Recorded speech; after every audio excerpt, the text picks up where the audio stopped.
Hello, my name is Steve M. Nash and I'm the editor of selfhelpcollective.com, and today I want to talk to you about the subject of personal development plan.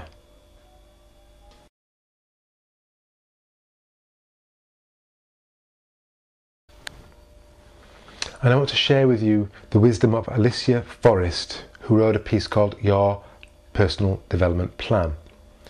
Briefly go over how she would go about doing a personal development plan. Then I'm going to share you what my personal development plan is for next year. It's very simple and may not be the sort of thing that you're looking for, but it's still my personal development plan. Okay, this is what Alicia Forest has to say about personal development plan. Her focus is on goal setting. This is one of my favourite parts of the programme. I love defining goals because I know that the simple act of writing them down increases the likelihood of actually achieving them by 70%. Isn't that amazing?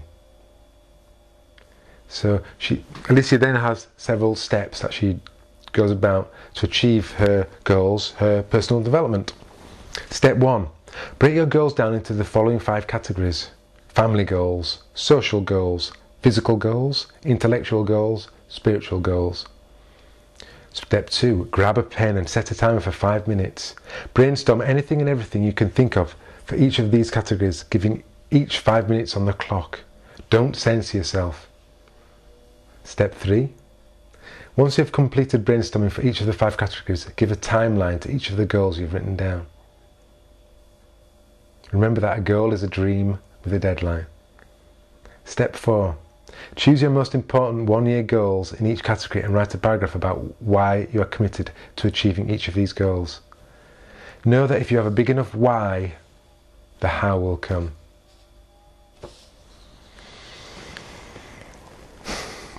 Those are the thoughts of Alicia M Forest from clientabundance.com. A goal setting sort of way of looking at personal development plans. I'm a fan of goal setting. It is a great way to get anything achieved, especially long-term things. Now, my personal development plan looks different to what Alicia has to say. Maybe what you have to say. And it was my plan for this year, although it hasn't quite worked. Now basically my plan is this: to stop reading self-help literature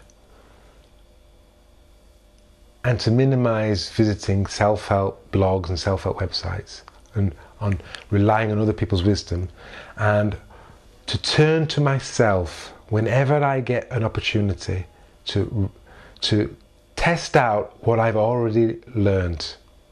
I've been actively studying sort of self-help and personal development for about 10 or 11 years.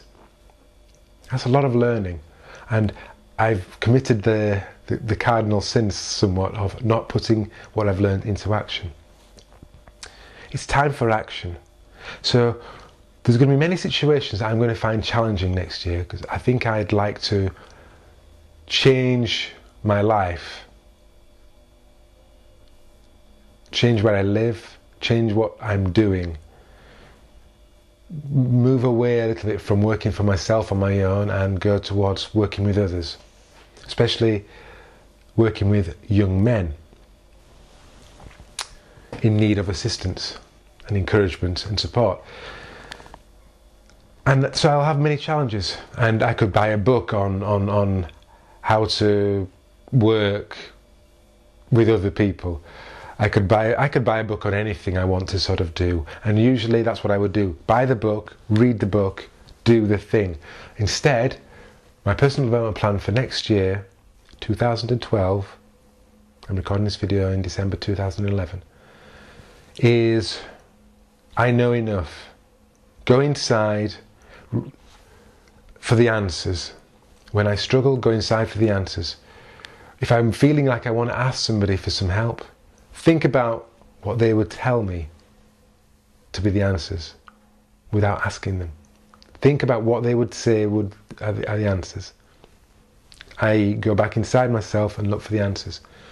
And sometimes when I'm doing something new and I have no experience of it, work out the solution for myself. Even if it's not a good solution, work it out for myself. That is my personal development plan. Rely on myself. Cut out self-help literature. Now, I read a lot of self-help books. I have several on the go. And I'm going to find it hard to let go of that, because they're all the books I have talk about many interesting aspects of my own personal development, and they show me more. It's going to be hard, and I will have a lot more spare time when I don't have these self-help books in my life. It's going to be hard to sort of find other things to do with that time. So I'll be changing a pattern, and it will be hard. And relying on yourself is a hard. I think it's quite a hard way to shift your focus when you generally, like me, have sort of thought, well, who knows more than I do about this, and where can I get help from outside me? Anyway, my personal development plan will be a challenge for me. Maybe you prefer Alicia Forest's goal-setting approach to personal development plans, or maybe you have your own thoughts on personal development plans. Please do share what you intend to do with your own personal development wherever you see this video. Thank you for watching. Thank you, Alicia Forest from clientabundance.com, and goodbye. Thank you and goodbye.